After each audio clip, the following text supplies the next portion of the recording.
মানে সারা জীবন আমি সায়েন্সে পড়ছি, তাই না? সারা জীবন পড়ছি সায়েন্স, সারা জীবন পড়াই সায়েন্স। এখন আমি যখন হুট করে বিসিএস এর ওই বই মানে সিলেবাসটা নিয়ে বসলাম, দেখি যে প্রিলিমিনারি পরীক্ষায়, জানিস কিনা বিসিএস 3টা স্টেপে হয়। প্রথমে হয় হচ্ছে প্রিলিমিনারি, তারপরে হয় রিটেন, তারপরে হয় ভাইভা। তো আমি প্রথমে দেখি প্রিলিমিনারি সিলেবাসে সায়েন্স হচ্ছে মাত্র 20 নাম্বার, জাস্ট 20। সায়েন্স 20 না, সায়েন্স 15। সো আমার ওই এক্সপার্টিজের মধ্যে মাত্র 15 নাম্বার আছে, বাকি সব আমার কাছে নতুন। এর মধ্যে হচ্ছে বাংলাদেশ পরিচিতি মানে Bangladesh affairs, international affairs, Bangla ব্যাকরণ, বাংলা সাহিত্য, ইংরেজি ব্যাকরণ আর ইংরেজি সাহিত্য।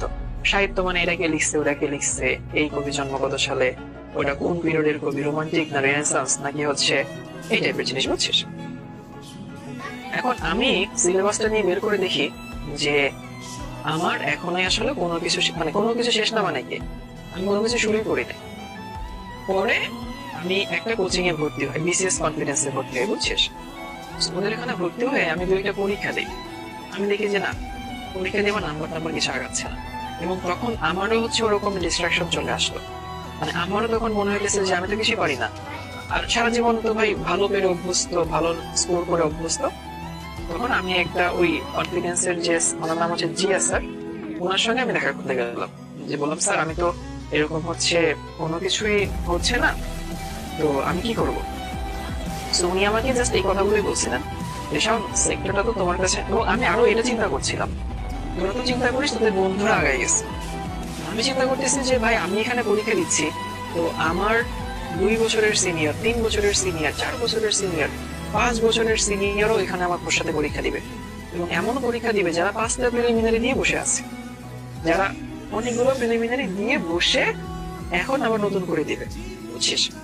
আমি চিন্তা করলাম আপনি তো ভাই আমি আমার ব্যাচমেটদের সাথে দিতে পারবো না যারা আর্টস কমার্সে পড়ছে।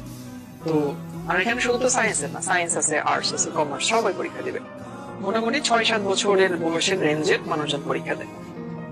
যেমন আমি বলছিলাম আমাদের সময় প্রিলিমিনারি পরীক্ষা দিয়েছিল হচ্ছে বিসিএস এর হচ্ছে 4,35,000, বুঝছিস? তো 4,35,000 তো অনেক বড় একটা অ্যামাউন্ট। 4,35,000 মানুষ পরীক্ষা দিচ্ছে।